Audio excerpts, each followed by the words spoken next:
Hello everyone, I'm Anita and I'm here with you all with another translation challenge.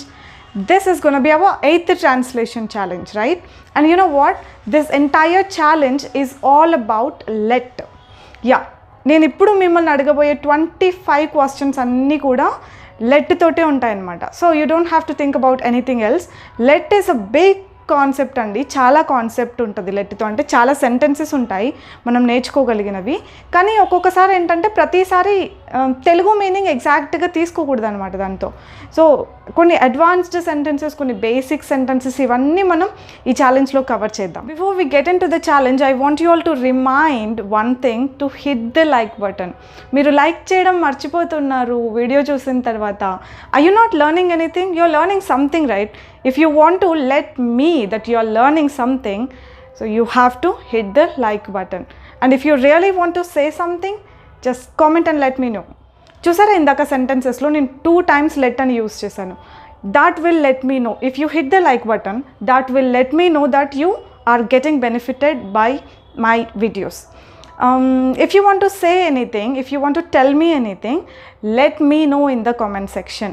చూసారా ఇలా use చేస్తాం లెట్ని అనమాట. ఇంకా చాలా చాలా యూసేజెస్ ఉన్నాయి మన ఛాలెంజ్లో, అవన్నీ మనం నేర్చుకుందాం.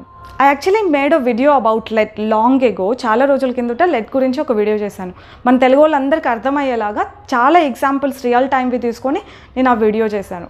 ఒకవేళ మీకు ఇక్కడ ఈ ఛాలెంజ్లో తక్కువ మార్క్స్ వస్తే make sure to watch that video. లేదంటే ఆ వీడియో చూసిన తర్వాత ఈ ఛాలెంజ్కి వస్తే యూ విల్ ప్రాబబ్లీ పర్ఫామ్ చేయడానికి బాగా హెల్ప్ఫుల్ అవుతుందని నేను అనుకుంటున్నాను.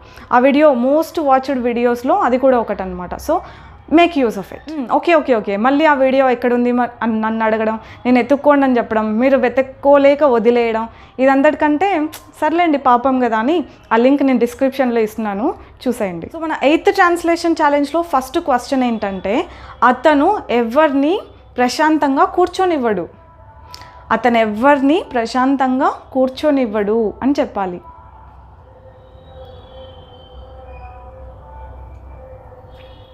He doesn't let anybody sit peacefully. He doesn't let anybody sit peacefully. SIT ప్లేస్లో మనం లివ్ కూడా చెప్పొచ్చు. లివ్ చెప్పామంటే బ్రతకనియ్యడు అని అర్థం వస్తుంది. He doesn't let anybody live peacefully. డజంటే అనాలా, వోంట్ అనకూడదా అని క్వశ్చన్ అడగండి. I'm not talking about future, I'm talking about general action. Generally అతను మామూలుగానే అనమాట ఎవరిని ప్రశాంతంగా కూర్చొనివ్వడు. ఎలా చెప్పాను? He doesn't let anybody sit peacefully. Your second question ఏంటంటే, let's say something has gone wrong. ఏదో తప్పు జరిగింది అనుకోండి, ఏదో మిస్టేక్ అయింది. అది నిన్ను డిస్టర్బ్ చేయనివ్వద్దు అని చెప్తాం మనం ఎదుటి వాళ్ళకనమాట. అది నిన్ను హర్ట్ అయ్యేలా చెయ్యనివ్వకు అని చెప్తాం. అంటే తెలుగులో ఇట్లా చెప్పకపోవచ్చు, బట్ ఇంగ్లీష్లో ఇది ఎగ్జాక్ట్గా ఉంటుంది అనమాట. సో ట్రై చేయండి. అది నిన్ను ట్రబుల్ చేయనివ్వద్దు, అది నిన్ను బాధ పెట్టేలా చేయనివ్వద్దు, అది నిన్ను ఇబ్బంది పెట్టేలా చేయనివ్వద్దు, ఇట్లాంటి సెంటెన్స్లు అనమాట. ట్రై అది ఎలా చెప్పాలంటే, don't let that stop you అని చెప్తాం, don't let that bother you అని చెప్తాం, don't let that trouble you అని చెప్తాం. అంటే ఏదో ఒక incident, something has gone wrong అన్నాం కదా, ఏదో ఒక ఇన్సిడెంట్ జరిగింది, ఓకే లెట్ ఇట్ బీ, అది అట్లనే ఉండనివ్వండి. ఇది ఇంకొక సెంటెన్స్ చూడండి, let it be, but don't let that trouble you. అది నిన్ను ట్రబుల్ అయ్యేలా చూడని, ఏదో I don't know how we say this in Telugu, but in English don't let that trouble you, don't let that stop you అని చెప్తాం, don't let that bother you అని చెప్తాం. ఇంకా కొంచెం బెటర్ సెంటెన్స్ చెప్పాలంటే, don't let anything or anyone bother you, don't let that incident trouble you, don't let that incident bother you. చూసారా ఇన్ని sentences ఉన్నాయి, కానీ తెలుగులో ఎట్లా ఎగ్జాక్ట్గా చెప్పాలో నాకు తెలియట్లేదు. ఇన్ఫ్యాక్ట్ నేను చెప్పాను కదా ప్రతిదీ తెలుగులోకి ట్రాన్స్లేట్ చేయకూడదని. సో ఇలాంటివి కూడా. ఆ మ్యాటర్ ఏంటి అని ఎవరికి తెలియనివ్వద్దు. మ్యాటర్ ఏంటి అని ఎవరికి తెలియనివ్వద్దు. Don't let anybody know what the matter is. Don't let anybody know what the matter is. What is the matter అనకూడదా? Don't let anybody know what is the matter అనకూడదా? వాట్ ఈస్ ద మ్యాటర్ అంటే అది question ఉంది కదా, so question ఉండొద్దు. నేను question అడగలేదు, ఎవరికి తెలియనివ్వద్దు అని చెప్తున్నా. Don't let anybody know what the matter is. Your 4th sentences, నేను మాట్లాడాలనుకున్నది నన్ను మాట్లాడని అని చెప్పాలి. నేను మాట్లాడాలనుకున్నది నన్ను మాట్లాడని. Let me speak what I want to అని ఆపేసేయచ్చు. What I want to speak అని మనం ఇంకా కంటిన్యూ చేయక్కర్లేదన్నమాట. Let me speak what I want to. Explain పెట్టొచ్చు స్పీక్ ప్లేస్లో. Let me explain what I want to. Let me eat what I want to. Let me go where I want to. ఇట్లాంటి sentences ఇంకా మనం చాలా form చేయొచ్చు. Your 5th sentences, మేనేజర్కి చెప్పు నీకు ఇంకా ఏమైనా వేరే ఐడియాస్ ఉంటే. చెప్పు, తెలియచెప్పు అన్నట్టు వస్తుంది అనుకుంటా. ట్రై చేయండి. మేనేజర్కి చెప్పు ఇంకా ఏమైనా ఐడియాస్ ఉంటే నీకు. Let the manager know if you have any other ideas. Let the manager know. Let him know అంటాం కదా, హిమ్ ప్లేస్లో మనం పేరు పెట్టొచ్చు, ప్రొఫెషన్ పెట్టొచ్చు. Let the manager know if you have any other ideas. Your 6th sentences, అందరినీ work complete చేయని తర్వాత మనం వెళ్ళొచ్చు. అందరినీ వర్క్ కంప్లీట్ చేయని తర్వాత మనం వెళ్ళొచ్చు. Let everybody complete the work and then we can go. Let everybody complete the work and then we can go. మీకు కావాల్సినంత టైం తీసుకోండి, పాజ్ చేసుకొని. ఓకేనా? యువర్ 7th సెంటెన్సెస్, ఆ నెగటివ్ థాట్స్ నిన్ను హట్ అయ్యేలా చెయ్యకు, నేను నీ దగ్గరే ఉంటాను అని ఎవరికైనా ఇట్లా భరోసా ఇస్తాం కదా, అది ఎలా?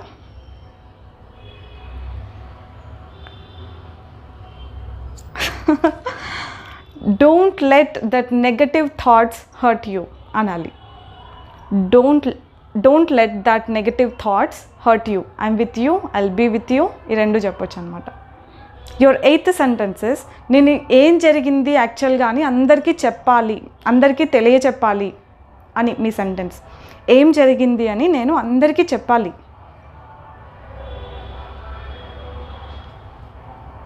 I must let everybody know what actually has happened. I must let everybody know what actually has happened.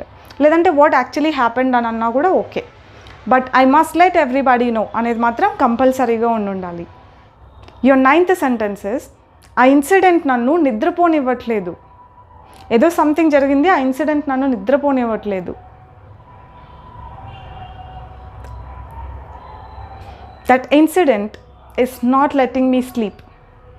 That incident is not letting me sleep. Your 10th sentences, ఉండు చూద్దాం మనం ఎక్కడున్నాము అంటే మనం అందరం ఎక్కడో వెళ్తున్నాం, ఎక్కడున్నాము ఇప్పుడు మనం అంటే ఫోన్ తీసి మనం ఉండు చూద్దాం ఎక్కడున్నాము అంటాం కదా, గూగుల్ మ్యాప్స్ ఓపెన్ చేసి చూస్తాం కదా, ఉండు చూద్దాం ఎక్కడున్నాము మనం అనాలి.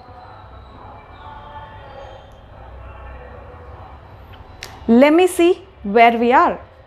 Let me see where we are. Let me అంటే let me అని అర్థం. Okay, let me see where we are. మళ్ళీ ఇంకో క్వశ్చన్ అడుగుతారు నాకు తెలుసు. let me see where are we అనకూడదా మేడం? అనకూడదండి. ఎందుకంటే let me see అని చెప్తున్నాను అంటే అక్కడ ఒక సెంటెన్స్ అయిపోయింది, మళ్ళీ where are we అంటే మనం ఎక్కడున్నాం అని ఇంకొక క్వశ్చన్ అవుతుందా? చూస్తానుండు మనం ఎక్కడున్నాం అంటామా? చూస్తాముండు మనం ఎక్కడున్నాము అంటాం. సో అది అప్పుడు క్వశ్చన్ అవ్వదు కాబట్టి వేర్ ఆర్ వి అని అడగం. సో నేను డీటెయిల్గా ఇట్లాంటి వాటి గురించి ఒక వీడియో చేస్తాను, ఓకేనా?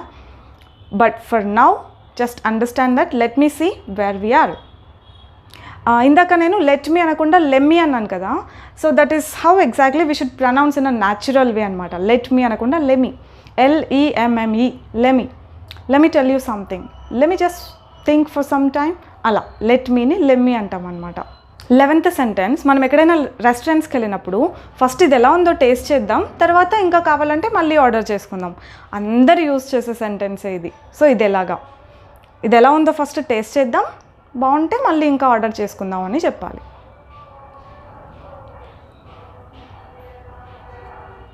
Let's taste how it is and then we can order if we want to, లేదంటే ఇఫ్ వీ లైక్ ఇట్ అని కూడా అనొచ్చు.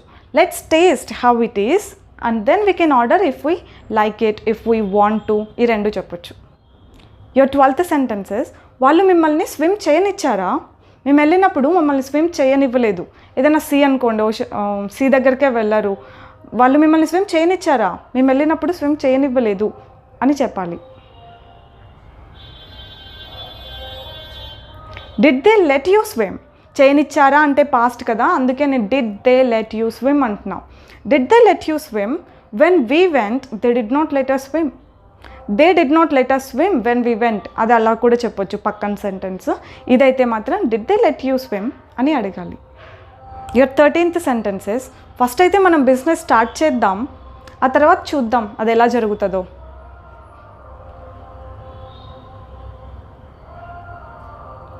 Let us start the business first and then see how it will be. Let us start the business and see how it will be. Your 14th sentence is, let's say something has happened in my life. కానీ నేను చెప్తున్నాను అనమాట, అది నన్ను ఆగేలా, అది నన్ను ఆపేలా నేను చేయలేదు, అది నన్ను ఆపనివ్వలేదు. ప్రాబబ్లీ ఈ సెంటెన్స్ కరెక్ట్ అనుకుంటా. అది నన్ను ఆపనివ్వలేదు నా లైఫ్లో. Try this. I did not let that stop me anywhere in my life అని చెప్పాలి.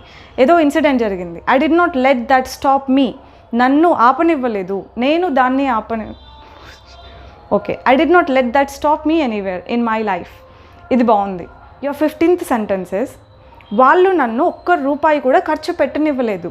కొన్ని బాగుంటాయి అబ్బా, కొన్ని చాలా కష్టం. ఇది ఈజీ రైట్. అతను నన్ను ఖర్చు పెట్టనివ్వలేదు, వాళ్ళు నన్ను ఖర్చు పెట్టనివ్వలేదు, ఇట్లా అంటాం కదా. So how is this? ఒక్క రూపాయి కూడా ఖర్చు పెట్టనివ్వలేదు.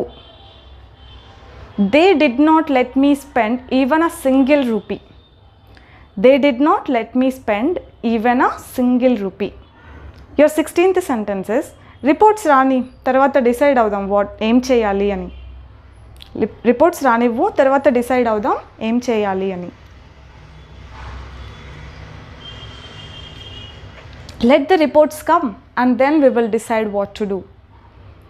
Let the reports come and then we will decide what to do. We will ప్లేస్లో we can అని కూడా పెట్టొచ్చు. Let the reports come and then we can decide what to do.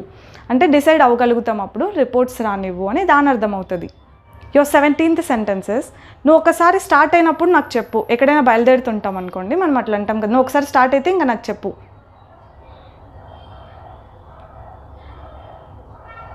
Let me know once when you will start అని చెప్పాలి. Let me know once when you will start, నువ్వు start అయినప్పుడు ఒకసారి నాకు చెప్పు అని. యువర్ 18th సెంటెన్సెస్, వాళ్ళు మనల్ని లోపలికి రాణిస్తారా అంతా చూడ్డానికి? ఏదైనా ప్లేసెస్కి వెళ్ళే ముందు మనం ఇట్లా కనుక్కుంటాం కదా, వాళ్ళు మనల్ని లోపలికి వెళ్ళనిస్తారా లేదంటే లోపలికి రాణిస్తారా అంతా చూడ్డానికి? Will they let us come in to see everything, లేదంటే will they let us go in to see everything. రాణిస్తారంటే కమ్ ఇన్, వెళ్ళనిస్తారంటే గో ఇన్, అంతే. Will they let us go in to see everything, అంతా చూడ్డానికి లోపలికి వెళ్ళనిస్తారా? Your 19th sentences, ఎవరిని మన బిజినెస్లో ఇన్వాల్వ్ అవ్వనివ్వకు. అమ్మా ఇది బాగొచ్చింది. ఎవరిని మన బిజినెస్లో ఇన్వాల్వ్ అవ్వనివ్వకు. So that is, don't let anybody involve in our business, లేదంటే interfere in our business. Don't let anybody interfere in our business. Your 28th sentences, నీకేం కావాలో నాకు ఒకసారి చెప్పు, నేను అది తెచ్చేలా చూసుకుంటా, నేను అది ఖచ్చితంగా తెచ్చేలా చూసుకుంటా. ఇంకొకసారి రిపీట్ చేస్తా. నీకు అది ఏం కావాలో చెప్పు, లేదంటే నీకేం కావాలో చెప్పు, నేను అది ఖచ్చితంగా తెచ్చేలా చూసుకుంటా.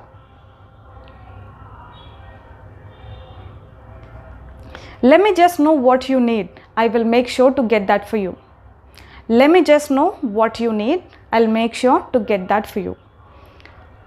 చెప్పానా ఇంతకుముందు లెట్ మీని లెమ్మీ అంటామనేసి. మ్యాక్సిమం మాట్లాడేటప్పుడు మనం అవే యూజ్ చేస్తాం అనమాట. అట్లా షార్ట్ ఫామ్ కంట్రాక్ట్ చేసి బ్లండ్ చేసి ఇలా మాట్లాడితేనే ఆ లాంగ్వేజ్కి ఉన్న ఆ స్టైల్ అదంతా పర్ఫెక్ట్గా ఉన్నట్టు అనిపిస్తుంది. యువర్ 21st సెంటెన్సెస్, ఎవ్వరూ నిన్ను ఆపేలా చూడకు, ఆపనివ్వకు, నువ్వేమవుదాం అనుకుంటున్నావో. ఎవ్వరూ నిన్ను ఆపనివ్వకు, నువ్వేమవుదాం అనుకుంటున్నావో. ఇంతే.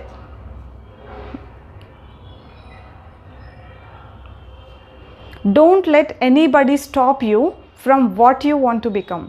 ఇంగ్లీష్లో ఎంత బ్యూటిఫుల్గా ఉంది కదా. తెలుగులో మనం అట్లా మాట్లాడడం యాక్చువల్గా, కానీ ఇంగ్లీష్లో ఆ సిచ్యువేషన్ వచ్చినప్పుడు 100% మీరు ఈ సెంటెన్సెస్ చెప్పొచ్చు. Don't let any one stop you from what you want to become, లేదంటే ఎనీథింగ్ కూడా పెట్టొచ్చు. ఎనీథింగ్ ఎనీవన్ రెండు కలిపి కూడా పెట్టొచ్చు. Don't let anything are anyone stop you from what you want to become. Such a beautiful sentence right. Your 23rd sentences, first నన్ను నా career పైన ఫోకస్ చేయనిస్తావా, తర్వాత చూద్దాం ఏం చేయాలని అని అంటూ ఉంటాం. చాలా చాలా అంటూ ఉంటాం. అబ్బాయిలు అంటూ ఉంటారు ఎస్పెషల్గా, ఫస్ట్ నన్ను కెరియర్ పైన ఫోకస్ చేయని, తర్వాత ఆలోచిద్దాం ఏంటి అని. Let me focus on my career first and then I'll think of what to do next. Let me focus on my career first and then I will think of what to do next. Your 24th sentence is, మిగతాది కూడా విందాం. ఏదైనా సగం విని ఇంకా cut చేస్తుంటేనో లేదంటే వెళ్ళిపోతుంటేనో మిగతాది కూడా విందాం, మిగతాది కూడా చూద్దాం అని అంటూ ఉంటాం కదా, అదే. Let us hear the rest. Rest అంటే మిగతాది అనమాట. Let's hear the rest, let's watch the rest. Watch అంటే మిగతాది చూద్దాం, హియర్ అంటే మిగతాది విందామని. Let's hear the rest, let's watch the rest. Your 25th sentences, నా ఫోన్ కింద పడబోయింది కానీ ఆమె పడనివ్వలేదు. కానీ ఆమె నా ఫోన్ని కింద పడనివ్వలేదు. ఆ ఒక్క సెంటెన్స్ వచ్చినా చాలు. ఆమె నా ఫోన్ను కింద పడనివ్వలేదు అని చెప్పాలంటే, she did not let my phone fall down. పడనివ్వలేదు is past, right? So she did not let my phone fall down. నా ఫోన్ కింద పడబోయింది అని చెప్పాలంటే అబౌట్ టు. చెప్పాను కదా, ఒక వీడియో ఉంది క్లియర్గా అబౌట్ టు గురించి. My phone was about to fall down but she did not let my phone fall down. If you let anything happen to her, I swear to the original being I'll hunt you from the grave until the rest of your life. అంటే ఏంటి? తెలుగులో meaning బాగా ఆలోచించి repeat చేసుకొని విని బాగా ఆలోచించి నాకు చెప్పండి. నేను ఇది విన్నాను, నాకు చాలా చాలా బాగా అనిపించింది. So I want you all to try to understand the meaning. That's about our 8th translation challenge. I hope you're performing well and you're getting good marks in the challenges. I'll see you with some other challenge next time, and bye bye.